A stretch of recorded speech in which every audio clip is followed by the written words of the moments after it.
Bismillahirrahmanirrahim. Assalamualaikum warahmatullahi wabarakatuh. Salam sejahtera untuk kita semua. Sebelum saya memaparkan outline mata kuliah yang saya ajarkan, terlebih dahulu saya akan memperkenalkan diri saya. Saya Restu Harisma Damayanti, S.Pharm M.Pharm, merupakan salah seorang dosen di program Diploma 3 Farmasi, jurusan Kesehatan Politeknik Bau-Bau. Dalam video ini saya akan menyampaikan tentang pernyataan diri dosen dalam unjuk kerja Tridharma Perguruan Tinggi atau PDD UKT-PT dengan tujuan untuk memenuhi persyaratan sertifikasi dosen tahun 2026 pada bidang pengajaran.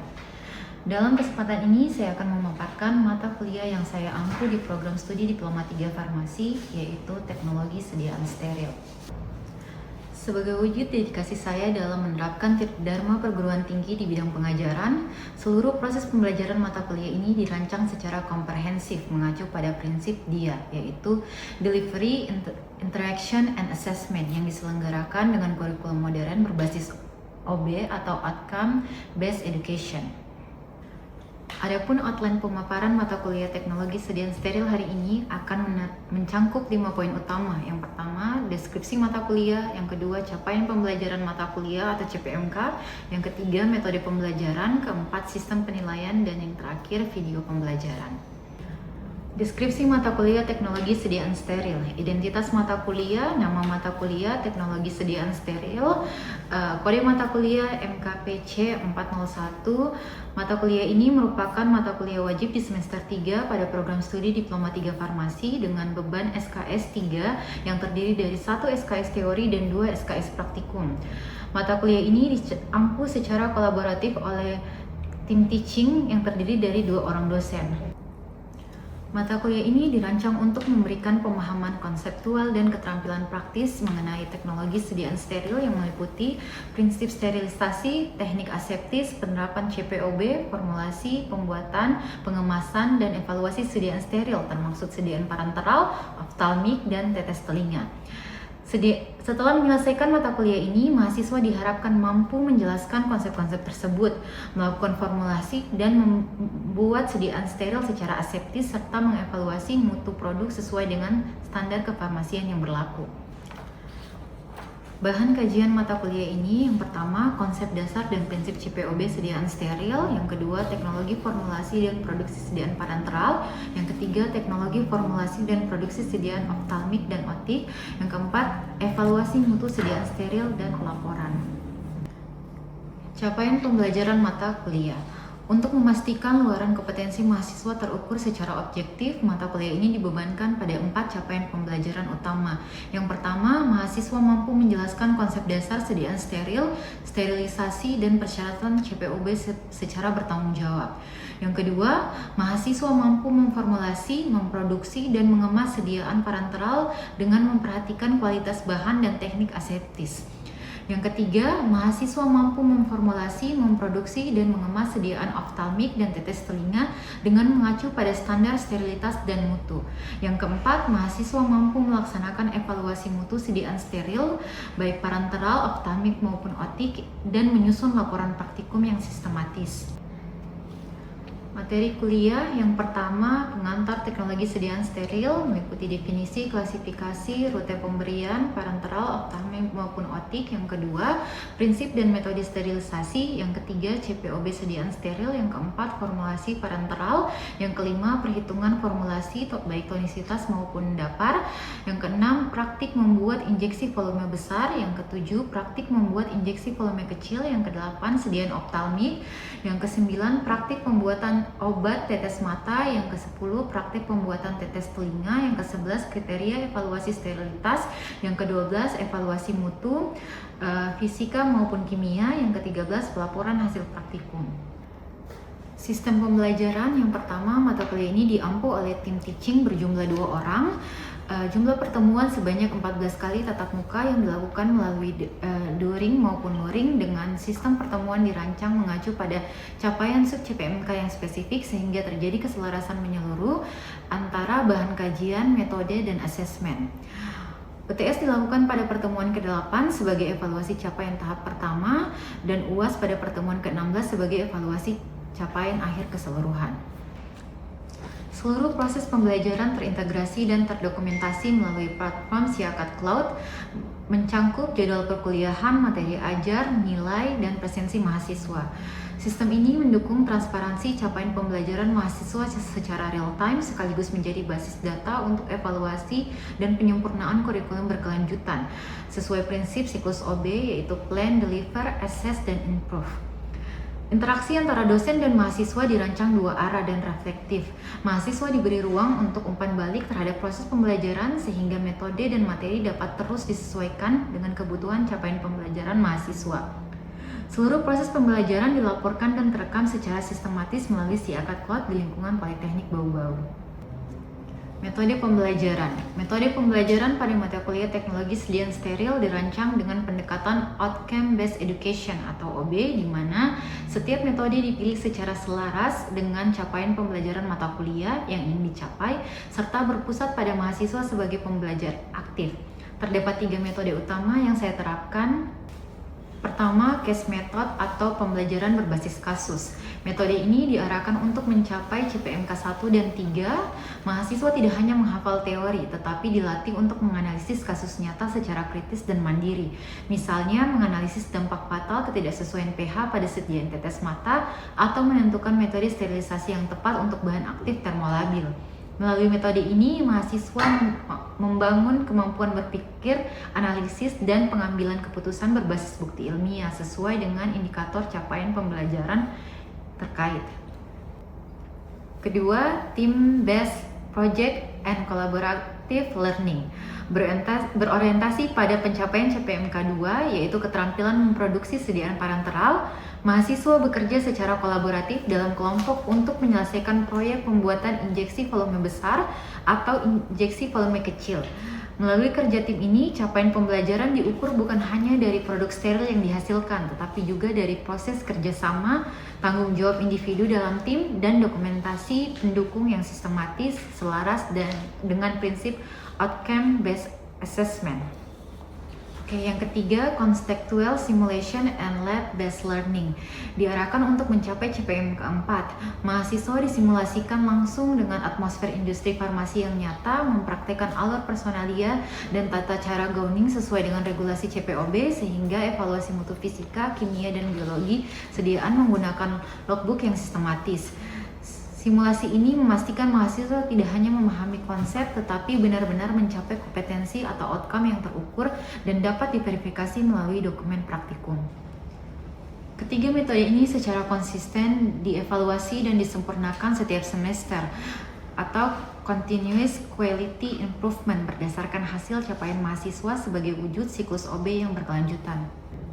Sistem penilaian yang pertama untuk nilai partisipasi dan diskusi dan responsi 25%, tugas 15%, ujian tengah semester 10%, ujian akhir semester 10%, dan bobot praktikum ini lebih tinggi daripada penilaian yang lain sebesar 40%.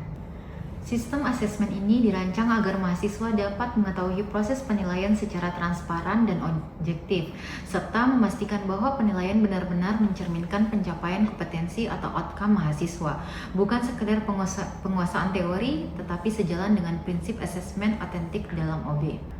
Melalui pendekatan pembelajaran berbasis OB, setiap aktivitas pembelajaran dirancang agar mahasiswa mampu mencapai pembelajaran yang telah ditetapkan, baik dalam aspek pengetahuan, keterampilan, maupun sikap profesional. Saya berharap melalui mata kuliah ini, mahasiswa tidak hanya memahami konsep teoritis, tetapi juga mampu menerapkan prinsip-prinsip ilmiah dalam menyelesaikan permasalahan kefarmasian secara bertanggung jawab dan berlandaskan bukti ilmiah. Sebagai penutup, itulah tadi aspek yang saya terapkan dalam proses pembelajaran dalam mata kuliah yang saya bawakan dan dirancang khusus dengan mengintegrasikan pendekatan OB yang diselaraskan dengan prinsip DIA atau Delivery, Interaction, dan Assessment. Demikian pengantar mengenai diri saya dan mata kuliah yang saya ampu. Melalui proses pembelajaran ini, saya berkomitmen untuk menghadirkan pembelajaran yang berkualitas, inovatif, dan berorientasi pada pencapaian kompetensi mahasiswa. Selanjutnya, saya akan menampilkan proses pembelajaran yang saya lakukan di dalam kelas dengan metode micro teaching secara luring. Selamat menyaksikan. Assalamualaikum warahmatullahi wabarakatuh. Assalamualaikum warahmatullahi wabarakatuh. Waalaikumsalam warahmatullahi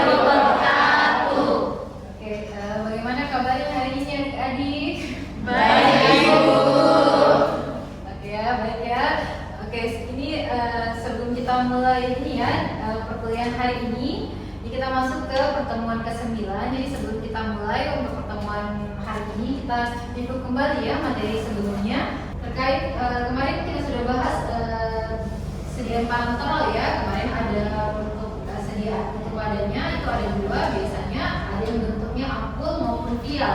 Kira-kira dari perbedaan kedua itu kira-kira apa perbedaan dari kedua sediaan tersebut? Bu.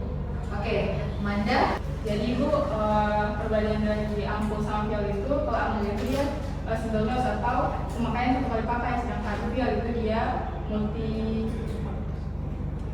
atau pemakaiannya itu bisa berulang. Dari segiannya juga Bu, dia berbeda karena untuk vial itu dia menggunakan pengawet karena dia bisa digunakan satu atau dua kali.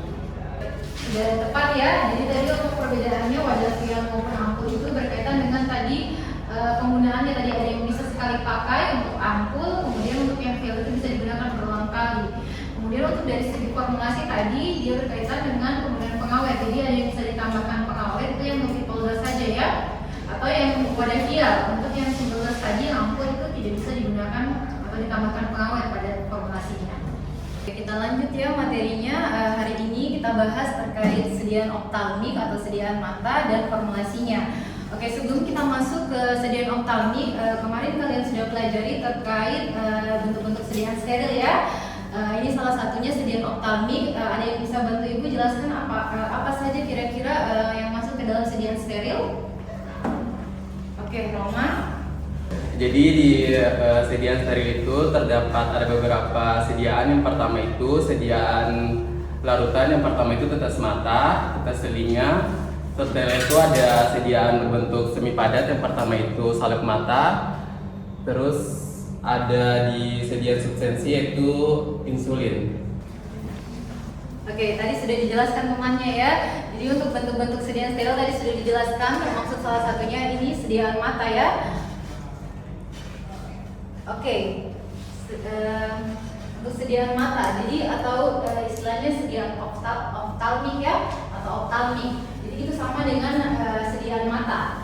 Jadi kalau kalian dengar istilah sediaan optalmik, itu sama dengan sediaan mata. Jadi untuk sediaan mata definisinya ini merupakan sediaan steril. Jadi dia steril berupa salep, larutan atau suspensi. Digunakan untuk mata dengan jalan meneteskan, mengoleskan pada suatu lendir mata atau di sekitar kelopak mata.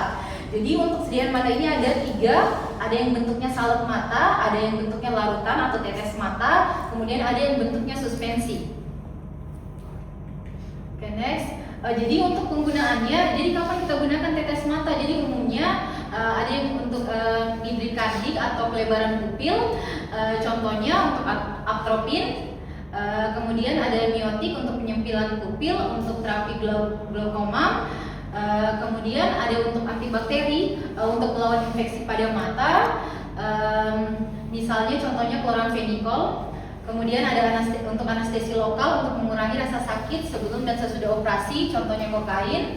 Kemudian ada zat anti radang, misalnya garam-garam hidrokortison, prednisolon, dexamethasone. Kemudian ada untuk antiseptik lokal untuk mengurangi adanya mikroba pada mata, misalnya trimerosal. Kemudian ada sebagai pelindung mata, digunakan sebagai air mata tiruan atau sebagai cairan lensa kontak, misalnya metil selulosa. Jadi tadi ini ada beberapa yang biasa digunakan untuk sediaan mata ya, dari hidrikardik hingga bisa digunakan untuk pelindung topikal atau sebagai yang kalian kenal sebagai cairan lensa kontak. Oke, untuk formulanya di sini ini formula umumnya untuk sediaan tetes mata di mana ada bahan aktif. Jadi dalam bahan formula, jadi diingat kembali dalam suatu formula ini tidak hanya untuk sediaan mata, jadi ada umumnya zat aktif dan eksipiennya. Zat aktif apa? Jadi bahan obatnya. Kemudian eksipien ini bahan tambahan di dalam sediaan. Jadi ada zat isotonis, pendapar, pengawet, antioksidan, pengental dan lain-lain. Oke, ini kemarin kita sudah bahas terkait isotonis ya. Kira-kira untuk zat isotonis ini contohnya apa saja? Siapa yang bisa bantu Ibu jelaskan? Oke, Aurel. Kalau saya misalkan itu cairan yang memiliki tekanan osmotik yang sama dengan tubuh, contohnya itu cairan NaCl. Oke, NaCl. Oke, kenapa suatu larutan itu persediaan untuk terutama ini tetes mata ya, kenapa harus steril kira-kira? Harus isotonis. Kalau misalnya dia tidak isotonis itu selnya akan memberat, kalau misalnya di hipotonis itu selnya akan pecah. Oke. Untuk pengisotonis tadi menggunakan NaCl ya, biasanya umumnya digunakan NaCl yang setara dengan 0,9. Jadi isotonis ini sangat penting karena kita berhubungan dengan nanti pada saat pengaplikasian, jadi nanti menyebabkan misalnya kalau kondisinya hipertonis, jadi akan menyebabkan selnya itu mengkerut. Kemudian kalau kondisi hipotonis menyebabkan selnya itu pecah atau namanya lisis ya. Jadi kenapa sediaan kita harus buat isotonis itu tadi untuk mencegah tadi itu. Kemudian ada pendapat di sini. Pendapat ada yang tahu apa pendapat? Ada yang bisa bantu ibu jelaskan pendapat? Oke, Safira. Baik, pendapat itu atau biasa sering disebut dengan larutan penyangga atau buffer, di mana larutan ini berfungsi untuk menstabilkan nilai pH. Oke, kenapa suatu sediaan ini penting digunakan pendapat? Jadi kenapa pendapat ini harus digunakan? Jadi berkaitan dengan untuk terutama tetes mata ya, ada syaratnya, ada persyaratannya itu isohidris. Apa yang dimaksud isohidris? Jadi pH-nya itu harus sesuai dengan pH mata. Tapi walaupun ada memang sediaan itu yang dibuat mendekati kestabilan dari zat aktifnya. Jadi dibuat kenapa harus isohidris tadi ya, karena ada berkaitan kalau penggunaan pada mata ada namanya cairan air mata. Jadi nanti untuk mencegah itu pengeluaran air mata dengan larutannya. Jadi dibuat isohidris mungkin tadi pH-nya sesuai pH mata. Untuk pH mata kira-kira berapa pH-nya? 7,4 ya. Oke, jadi kita buat itu sediaan mendekati pH 7,4. Tapi walaupun mungkin ada yang walaupun ada sediaan yang dibuat itu mendekati pH kestabilannya, karena sebenarnya walaupun pendapat ini hanya untuk menjaga tadi tidak terkeluarnya air mata, tapi harus diperhatikan juga dari faktor kestabilan dari pH dan aktifnya. Oke, next. Kemudian ini untuk persyaratan obat mata ya. Jadi ini sebenarnya persyaratannya ini sama dengan sediaan steril lainnya. Yang pertama itu harus steril. Oke, kenapa sediaan itu harus steril kira-kira? Terutama untuk sediaan mata. Oke, Mutia. Kemudian itu agar dari mikroorganisme hidup seperti bakteri, jamur, dan virus. Oke, jadi kenapa harus steril tadi untuk bebas dari mikroorganisme ya? Terutama ini karena kita gunakan pada mata. Jadi nanti apabila tidak steril nanti resiko infeksi lebih besar kalau kita aplikasikan ke mata, terutama mata ya, karena organ sensitif. Kemudian yang kedua tadi isotonis. Tadi sudah dijelaskan ya kenapa harus isotonis suatu sediaan. Jadi harus dibuat seisotonis mungkin tadi dengan penambahan NaCl ya. Kemudian ini dibuat dibilang mungkin isohidris atau pH-nya sama. Ini dibuat seisohidris mungkin dengan tadi misalnya kalau dia tidak stabil di dalam larutan perlu ditambahkan pendapar atau penyangga ya tadi atau buffer. Jadi untuk menjamin kestabilan dari pH zat aktifnya. Kemudian yang selanjutnya, persyaratan selanjutnya tetes mata berupa larutan jernih, ini bebas bahan melayang ya atau partikel bebas partikel partikulat. Kemudian bebas partikel asing, dan untuk salep mata ini tidak boleh mengiritasi terhadap mata. Ini persyaratan ini sebenarnya persyaratan umum untuk sediaan steril ya, sama cuma tadi penambahannya untuk sediaan mata ini ada persyaratan isohidris atau pH-nya harus sesuai dengan pH mata dibuat. Kemudian untuk wadahnya ini dibuat harus tertutup rapat ya dan disegel untuk menjamin sterilitas pada pemakaian pertama. Ini ada beberapa aspek penting dalam pembuatan sediaan tetes mata. Yang pertama itu akurasi. Akurasi ini berkaitan dengan pada saat penimbangan. Kenapa harus akurat pada saat penimbangan? Karena biasanya obat tetes mata itu yang diresepkan dalam jumlah kecil sehingga ketelitian penimbangan itu harus diperhatikan. Kemudian syarat yang lain yang kedua itu sterilitas tadi, kemudian tonisitas berkaitan dengan isotonis, kemudian pH tadi ini berkaitan dengan syarat isohidris. Kemudian ini ada beberapa evaluasi untuk tetes mata, yaitu yang pertama penentuan pH, kejernihan, sterilitas, dan uji efektivitas pengawet ya. Apabila di sini digunakan pengawet yang tadi dalam modul saya yang digunakan ulang atau dosis ganda. Untuk suspensi ada penentuan homogenitas, kemudian volume sedimentasi, penentuan viskositas dan sifat aliran, dan penentuan bobot jenis sediaan. Oke, kalau tadi kita sudah bahas mengenai tetes mata dan suspensi, kemudian selanjutnya kita bahas ke salep mata ya. Untuk salep mata, jadi keuntungannya untuk sediaan salep mata itu bisa meningkatkan bioavailabilitas dari suatu zat aktif ya. Karena ini kalau tadi berkaitan dengan kontaknya, lama kontaknya. Karena kalau sediaan salep kan biasanya digunakan pada area mana untuk salep? Kalau pada mata, ada yang sudah pernah lihat, ada yang pernah gunakan salep mata? Kalau tetes mata, ada yang pernah gunakan atau mungkin yang pernah lihat penggunaannya? Kalau tadi tetes mata digunakan di mana? Oke, pada bola mata. Kalau salep mata biasanya diaplikasikan di mana? Oke, di bawah mata ya. Jadi biasanya juga untuk salep mata ini digunakan pada malam hari ya, karena tadi karena dia ini kekurangannya mengganggu penglihatan pada saat pengaplikasian ini sesediaan. Kemudian obat tetes ini tadi kelebihannya mengganggu penglihatan. Kemudian ini untuk formula salep mata, jadi di sini ada zat aktif, kemudian ada basis salep. Untuk basis salep, kira-kira ada berapa basis salep yang kalian tahu? Ada basis apa saja kira-kira? Basis, ada basis hidrokarbon ya. Itu dia atau nama lainnya basis lemak. Contohnya kemarin apa kira-kira? Basis hidrokarbon? Vaselin ya. Oke, vaselin. Kemudian ada basis apa lagi? Jadi ada banyak ya jenis basis yang bisa digunakan untuk sediaan salep mata ya. Kemarin salah satu contohnya kemarin yang sudah kalian praktekkan yaitu basis ini ya, penggunaan basis hidrokarbon ya atau basis lemak. Kemudian apalagi bisa ditambahkan tadi ini antioksidan ataupun pengawet. Kemudian zat untuk memperbaiki konsistensinya, apabila konsistensi dari salepnya tidak memenuhi bisa ditambahkan peningkat viskositas ya. Oke, selanjutnya kita masuk ke teknik pembuatan salep mata.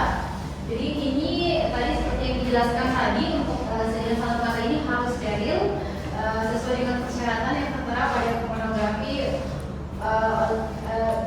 ya. Kemudian salep mata harus dibuat dengan teknik aseptis. Jadi tadi pembuatannya dia harus teknik aseptis, tidak bisa menggunakan sterilisasi akhirnya. Sediaan tidak disterilisasi akhir, tetapi dibuat dengan teknik aseptis. Jadi teknik aseptis yang digunakan, kemudian bahan obat dan dasar salep disterilkan dengan cara yang cocok. Kemudian bahan obat ditambahkan sebagai larutan steril atau sebagai sabun kering pada dasar salep. Hasil akhirnya dimasukkan secara aseptis pada tutnya yang sudah steril juga.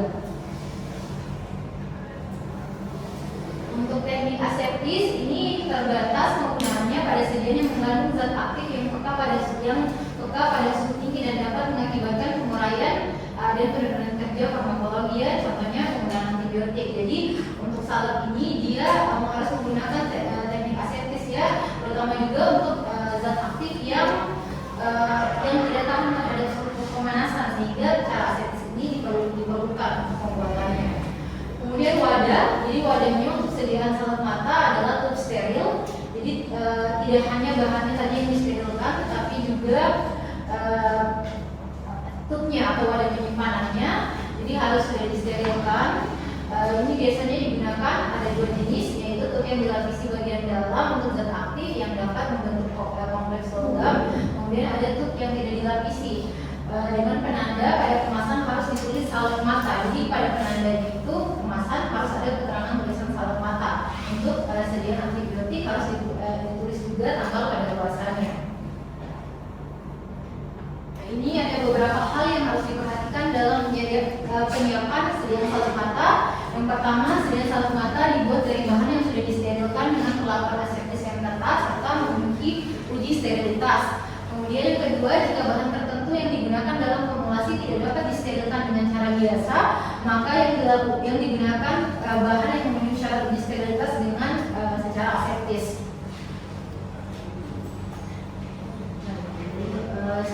Kemudian salep mata harus memenuhi persyaratan uji sterilitas. Untuk sterilisasi akhir salep mata dalam tub biasanya dilakukan dengan radiasi sinar gamma.